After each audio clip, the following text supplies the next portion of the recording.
I'm going to be speaking today about the South African War, but from a New Zealand perspective, and this is the area that I'm going to cover. I'll give a little bit of brief background about the war. I want to focus predominantly on New Zealand's response, have a look at how it involved Maori and also New Zealand civilians, look briefly at the New Zealand military actions. There aren't a lot, but there are some significant ones. And then focus predominantly on the cost and legacy to New Zealand because it is an important engagement and it's one that has often been overlooked in terms of its significance to New Zealand. The fundamental reason for the war in South Africa was basically a clash of two governing systems. The British government, the British Empire, wanted to control all of South Africa, and the people that had been there for quite some time, the Dutch settlers known as Boers or Voortrekkers, who'd been there since 1652, did not want that to happen and did not want to come under British control. But unfortunately for them, the British did get control of the Cape, the southern point in South Africa in 1806 as part of the settlement from the Napoleonic Wars, which of course the local Dutch settlers didn't want and didn't like. So from 1835 to 37 is an event known as the Grey Trek, where those Dutch farmers, the Boers, trekked inland away from the coast to establish three new states, which they hoped would remain independent and not part of the British Empire. Those three new states, and you can see them on the map, were Natal on the east coast, the Orange Free State, and Transvaal, also known as the Independent Republic. The British continued to expand their influence. In 1843, they annexed Natal as a colony. When diamonds were discovered at the Kimberley region, they annexed the Kimberley region to the Cape Colony. In 1877, they went the full hog and they annexed Transvaal as a crown colony. But in 1880, the Dutch settlers rebelled in the Transvaal Rebellion, and there was the first South African War, where the British were resoundingly defeated in the one big battle of this war, the Battle of Majava, which actually came to haunt the British for some time after this. That was on the 27th of February 1881. The peace was decided at the London Convention in 1884, which confirmed the independence of both Transvaal and the Orange Free State. Things became rather complicated in the 1880s when massive gold deposits were found in the Transvaal, and British gold miners arrived en masse to mine that gold. They were known as Uitlanders or Outlanders, and the Dutch resented their presence, but they did need somebody to mine the gold. But they tended to treat the Uitlanders as second-class citizens. They certainly taxed them, but they had no political rights. They couldn't vote. They were subjected to other conditions, and those Uitlander grievances, in inverted commas, were exploited by the British, particularly businessmen who didn't like the fact that Britons in a colony had no voting rights, were subject to taxation, had limited protection under the law, and basically used that opportunity to stir up trouble and unrest. And in 1895, an event happens known as the Jameson Raid, which is really quite significant. In December 1895, Dr. L. Starr Jameson invaded the Transvaal Republic with a force of some 500 men. Those 500 men were chartered from a company police from Mafeking in another city. The whole raid had been organised and financed by two gold mining millionaires, Cecil Rhodes and Alfred Beats, and they went there on a false intelligence report that once they crossed into the border, the Uitlanders would rise and support them and overthrow the Boer government. no such thing happened. In fact, the raid was an absolute fiasco. It was easily defeated at the Battle of Dornkop, and there we have an illustration of it in this PowerPoint. It was a huge embarrassment for the British government. There were inquiries made and heads rolled, particularly Cape Commissioner, etc. But this is an important event because for a lot of the Boers, and I'm going to give you a quote from one man who becomes quite well known as a leader after this and a guerrilla commander, Jan Smuts. He wrote stated in 1906 that the Jameson Raid was the real declaration of war in the great Anglo-Boer conflict, or the Second Boer War, which we're covering today. And in spite of the 4 years of truce that followed, the aggressors knew that another conflict was coming, and they used that opportunity to consolidate their positions and prepare for this next round of the conflict. And I think he was absolutely right, particularly when you have these two gentlemen here, Kruger, the Transvaal, and Sir Alfred Milner, who was made the British High Commissioner at the Cape. Milner is a rather influential and unusual character.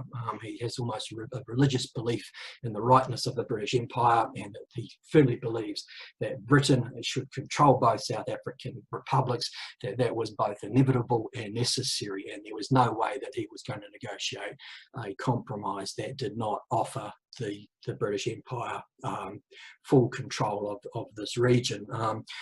The Boers soon realised that this was happening, and there was a final conference in 1899 at Bloemfontein to try and resolve the differences, but Milner deliberately engineered its failure, and events accelerated from the collapse of that conference in May, June 1899, which made the outbreak of war almost inevitable. And both sides started to build up their forces. On the 8th of September, the British made the announcement they were going to send 10,000 more troops to defend Natal. Those troops arrived en masse and started to manoeuvre on the Transvaal border, and according to the Boers, some of them actually crossed into Transvaal, which led to Kruger issuing an ultimatum that those troops would withdraw from Transvaal and around the border region, and if that didn't happen, a state of war would exist. And they didn't withdraw, so on the 14th of October 1899, the Boer forces invaded Natal and the Cape Colony and began the sieges of those towns in the border regions like Kimberley and Mafeking, and both sides now had their war. What was New Zealand's response? Summed up in the words of Jamie Belich as one of war fever. Public opinion was overwhelmingly in support of Britain. In fact, even before the outbreak of war, Premier Seddon had asked the New Zealand House of Representatives to approve New Zealand troops to take part, and he offered a contingent of 200 men. And Seddon stressed the rightfulness of the British cause, this what he called this crimson tide of empire. And have to remember, I think, too, that Seddon had arrived in New Zealand from the United Kingdom and had been a gold miner on the west coast of the South Island, and he could relate to those Outlander grievances, you know, those gold miners in Transvaal who were taxed heavily, denied protection under the law, and had no voting rights. So he was immensely in sympathy for their cause, and he saw this war as being a cause of rightness for the British Empire and protecting those crimson ties of empire. Motion was put in the lower house to actually send this contingent off, and it was passed by 54 votes to 5. So important to note, there was some opposition, although it was somewhat limited. In the Legislative Council, the upper house, which we used to have, the vote passed with just one dissenter. A war fever gripped the nation. So much so that on the 21st of October 1899, an event happened which had never been seen in New Zealand before, and this was the dispatch of a force of soldiers to fight overseas in a war. And it was such an unprecedented event and such a popular event that a huge crowd crammed the Wellington Wharfs, a crowd of 40,000 people. That's almost 1 in 20 New Zealanders, to see the New Zealand's first contingent sail away to the war. Now, the actual figures, and I'll give you a breakdown very soon, was that in all 6,507 New Zealanders would go off to serve in the South African War. They were part of just over 82,000 colonial soldiers, so soldiers from Canada and the Australian colonies, and some 365,000 men of the Imperial British Army. New Zealand's contribution was certainly small, but it is a pivotal event in New Zealand's history. Now, there's one rather, I guess we would find it rather distasteful element to this New Zealand contribution, in that Maori were officially excluded. Several Maori tribes actually offered soldiers to the conflict in South Africa before the declaration of war, and our Premier Seddon was an enthusiastic supporter. He wanted there to be a Maori contingent to go off and fight in the South African War, but this was vetoed by the British authorities. They vetoed Maori involvement. It was to be a white man's war, at least initially, and despite Seddon's attempts and pushing for a Maori contingent, the Colonial Office actually refused. I have to say that didn't stop Maori from actually joining in the conflict. They tended to anglicise their names and join in one of the contingents going. And if you look at this photograph down on the bottom right, you'll see in the middle centre row there is definitely a Maori soldier in those photographs. And there are several names I can mention. I'll just mention one, a Maori from Ngāti Porou, John Walter Calloway, enlisted as a private in the 1st contingent, then as a sergeant major in the 7th contingent, their lucky 7th, which I'll talk about soon, and then as a lieutenant in the 9th contingent, and entered the war, being mentioned in dispatches twice, and was wounded on his last deployment. So here's a Maori soldier who actually gets to serve 3 times this conflict. They're actively involved in fundraising as well. In the bottom left, I really like this photograph, is a photograph of a Maori tribe performing a special haka they've written, and the name of the haka is called Kiki Te Poa, which translates as kick the Boer. So they were enthusiastic supporters, and some found ways to serve even though they were not officially supposed to be there. Now, civilian support for the war was absolutely massive. It was seen in the fundraising and the number of volunteers coming forward. Of the 10 contingents that New Zealand sent, the first 2 contingents had to bring their own horses and their own equipment, and there was a cost of about £25 just in the equipment alone, exclude the horse, which is quite a significant cost. But the other contingents up till the 5th were all supported by fundraising. So the public provided the money, and they provided the finance for the next 3 contingents, and then the British government paid the way for the last 5. And regions in New Zealand competed to raise money and to provide the most men, and substantial sums were raised. In fact, companies like the New Zealand Mines Company agreed in 1900 to make the 200 members of staff decided to make a weekly donation from their wages, and anywhere from £1, a massive sum, to 6pence. There was a massive surge in the volunteer force during the war. There were a lot of military parades, and pageantry was evident. There was a royal tour by the Duke and Duchess of York, which climaxed in a review of 10,000 volunteers in Hagley Park in Christchurch. There was very limited opposition to the war, and those lone voices who were saying, well, perhaps this isn't a war that we should be involved in. Maybe the Boers actually have a cause, and we're being the imperial bullies. There were some people who did that, but they were punished for that. And one of the gentlemen that you see down in the middle of the screen there is an MP called Tommy Taylor from Christchurch, who came out in vocal opposition, and he was stoned. People threw stones at him at an election meeting, and he lost his seat as an MP. people who worked in government departments, if they expressed opposition to the war, were actually removed. And this is something I'm going to come back to later. It's a trend in New Zealand history that dissent during wartime is not tolerated and is heavily punished. And it starts in this conflict where dissent is seen as being treasonous and disloyal. Now, the South African War basically follows three phases. The first phase, where the Boers are triumphant and the British suffer serious military reverses. There's the sieges of Mafeking, Kimberley and Ladysmith. There are several defeats on the battlefield, and that basically goes from the start of the war in October 89 through for the first few months to the end of February 1900. And then the second phase of the war is where the British start to lift their game and actually inflict several defeats in the field on the Boers and lift those sieges of those towns. And that lasts for most of 1900 through from February to November. And then there is the third and longest period of the war and the most dangerous period of the war, where it resorts to guerrilla warfare from November 1900 through to May 1902 to the end of the war.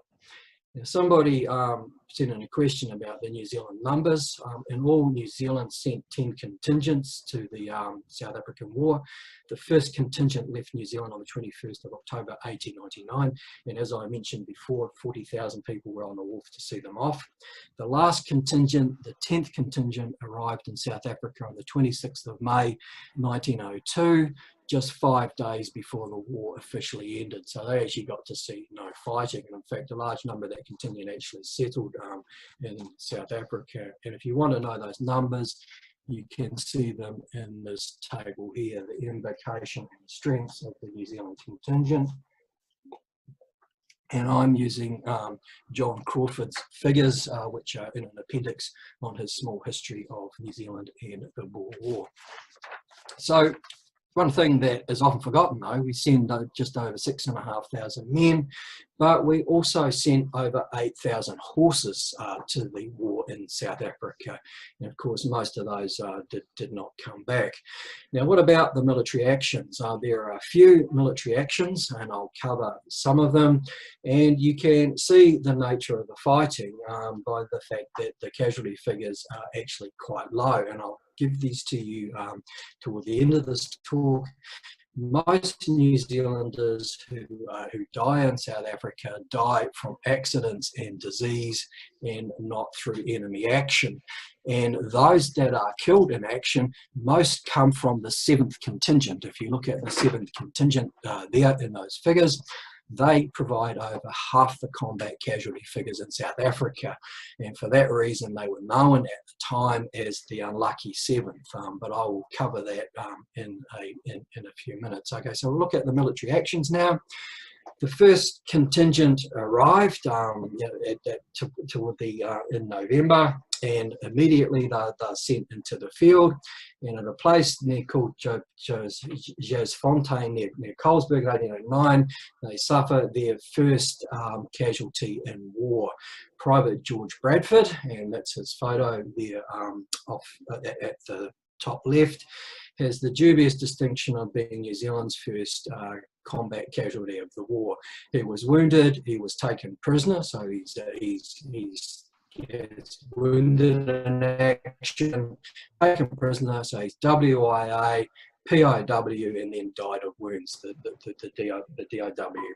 In January 1900, the first contingent takes part in the defence of a farm, and they put up a stout defence, so strong in fact that the hill but that's doesn't matter. My God, it's dreadful.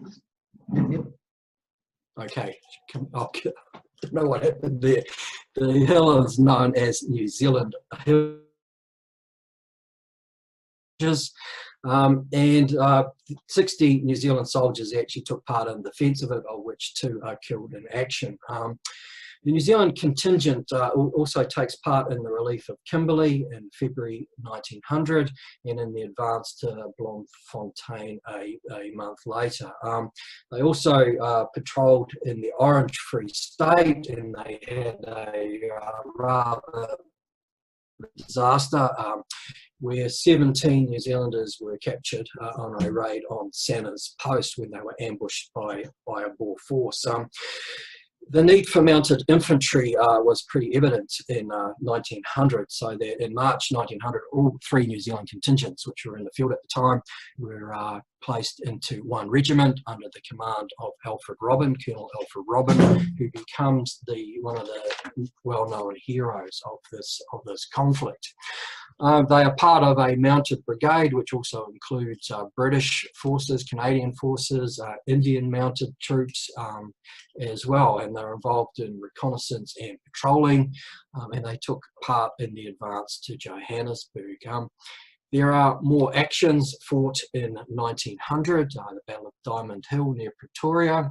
On the 16th of July 1900, they take part in an action on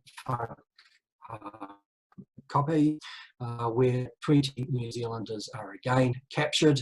And on the 29th of November, there is a battle in the Transvaal at Remosta Kop, which is a Boer victory, where 5 New Zealanders are killed in action and another 21 wounded. That is at the time the largest casualties suffered in an action, although there's worse to come.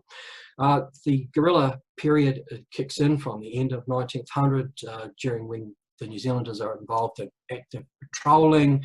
They take part in burning Boer farms.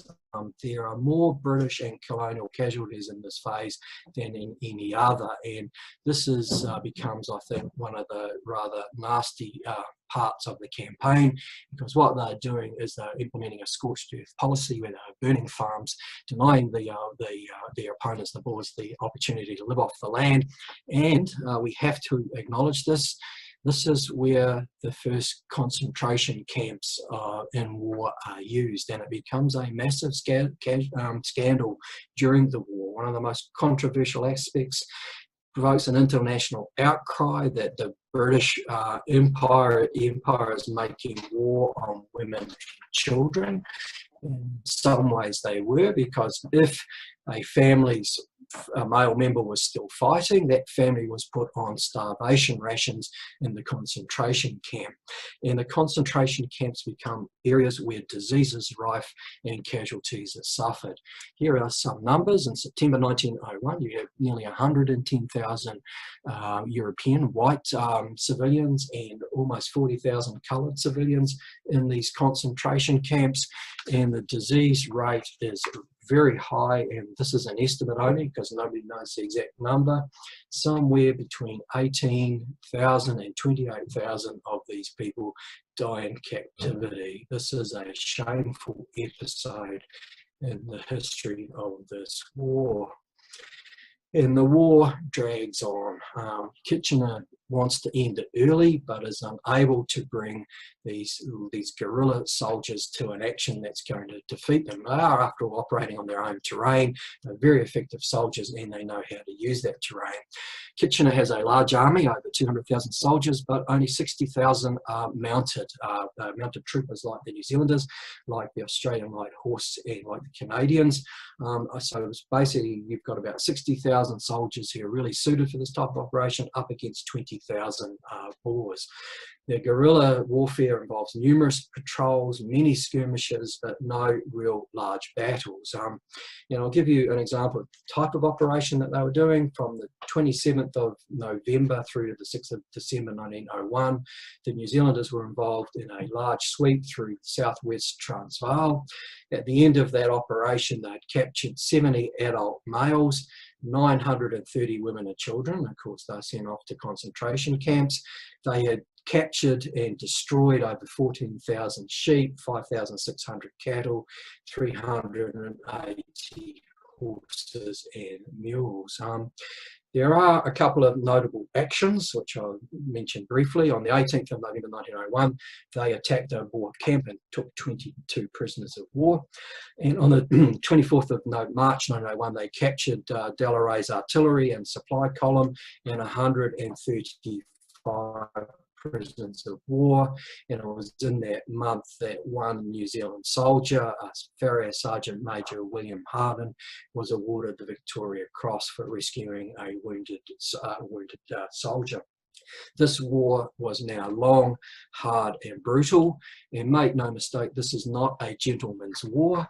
Prisoners of war were shot routinely on both sides. If the Boers captured any Africans serving with the British, and they were serving with the British, particularly in support roles, they were shot out of hand, and the British would shoot any Boer soldiers captured wearing British clothing. And of course most were, because their own clothes were in rags. If they had the opportunity to grab a uniform off a dead British soldier, they would wear it. But to be caught wearing any item of British uniform was a capital offence as far as the British Empire was concerned, and they were routinely shot. So it's definitely not a gentleman's war. There were a couple of minor disasters for the New Zealanders. There was a Boer commando raid on the 5th of January 1902, which surprised the New Zealand position. They overwhelmed an advance guard, they shot the Sergeant Major who refused to surrender, and they captured 20 New Zealand prisoners. And then we have the arrival of the unlucky 7th Contingent, which arrived in South Africa on the 10th of May 1901 and was sent immediately to Pretoria. They had their first clash with the enemy in a sweep in southern Transvaal, where 4 men were killed in action. And then on the 25th of February 1902, in a battle against the forces of the Orange Free State, De Witt and Steyn, they were actually encircled, but they had a night attack that broke out of the encirclement, and they broke out exactly where the New Zealanders were. There were 90 New Zealanders involved in that action, of which 24 were killed in action and 40 were wounded. So 64 casualties out of 90, the most severe loss of the war. A great shock back in New Zealand, but also mingled with pride. And then the 8th Contingent arrived in March 1902, and I need to cover their big train accident. Sorry, I'm a little bit behind here. This is the railway accident at Maccabee in April 1902. Where 2 trains collided full of troops, including New Zealanders, and 16 New Zealand soldiers were killed and another 11 injured. The war at this stage is coming to an end.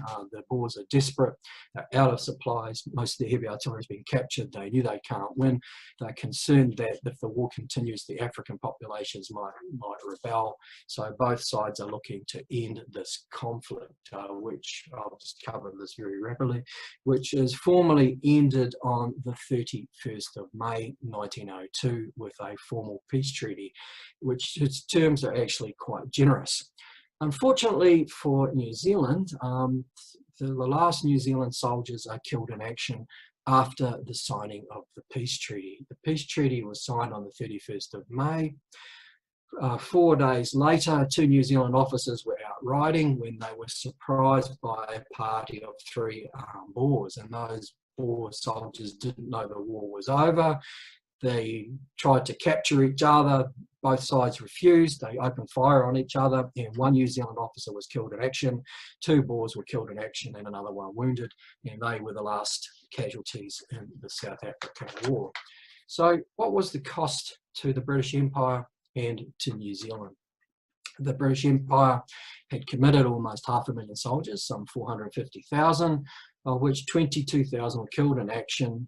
It's 34,000 Boers when civilians died, and it's estimated around 15,000 Africans or coloureds died as well. Have a look at the New Zealand figures because they're quite revealing. Killed in action, some 60, And if you see, look out to the side, you'll see that 33 are from the unlucky 7th. Another 11 died of wounds, 26 are accidentally killed, and 16 were in that train accident. 133, by far the largest figure, deaths from disease. And over half of those who died from disease are from something they call enteric fever or typhoid. So it was actually more deadly to be in military camps than out roaming the veldt. So what was the legacy for New Zealand? Because this is quite an important conflict. A legacy for New Zealand is quite important. The New Zealand government and voluntary organisations erected 40 plus monuments around New Zealand. The New Zealand government paid generous pensions to dependents. They opened the Ramfurly Veterans Home opened on the 10th of December. Local memorials were constructed, as I mentioned before, and they usually have a martial theme. Professor Jay Winter, who's world expert memorials, actually identifies a difference in memorials between what he calls the vertical and the horizontal. The horizontal, he says, where they're flat, they tend to be monuments which express mourning and grief. Monuments that tend to be vertical, i.e. sticking up like that, tend to express martial qualities of glory, soldierly qualities, and basically, you know, the rah-rah, didn't we do well? And I have to say, looking at the books on New Zealand memorials of the South African War, all of them are vertical, not horizontal. There was no official history written of the South African War until 1947, and it's very short, and most people would argue that it's not of great quality. The last veteran of the South African War, George Tuck, died in June 1981. This was a test for New Zealand on military deployment, and it's generally regarded that they perform reasonably well. And this is a time when New Zealand starting to see themselves as somewhat different to other members of the British Empire. There is an emerging national identity of which this war gives it a bit of a push. From my point of view, this is an important conflict because it sets the pattern for New Zealand's way of war. It sets the pattern for how we go about engaging in military operations. That is, they're expeditionary in nature, and we always fight as a junior partner in a large coalition. So what can we conclude? This is a pivotal experience, although it's been largely forgotten. To dispatch 6,507 men, all volunteers, was a major effort for a small nation. There were a significant number of these veterans actually took that military experience into the First World War, and it did help to establish New Zealand's military reputation. The Times history of the war states that after some experience, New Zealanders, and I'm quoting from it, by general consent were regarded as on average the best mounted troops in South Africa. That was great news for New Zealanders. They really basked in that type of praise. The other things that are established is that civilian mobilisation was evident and would grow in future conflicts. These are civilian soldiers, they're not professionals at this stage. There is a small cohort of professionals in staff jobs, but these are all volunteers, and that would continue into the First World War and into the Second World War. There is also this intolerance of dissent during wartime, and I'm going to leave you with a quote that the Christchurch Press recorded in June 1902. In the South African campaigns, we have tasted the fierce delights of war. Unfortunately, it was just the beginning in the 20th century, and those fierce delights would soon prove to be a very sour taste indeed. Thank you.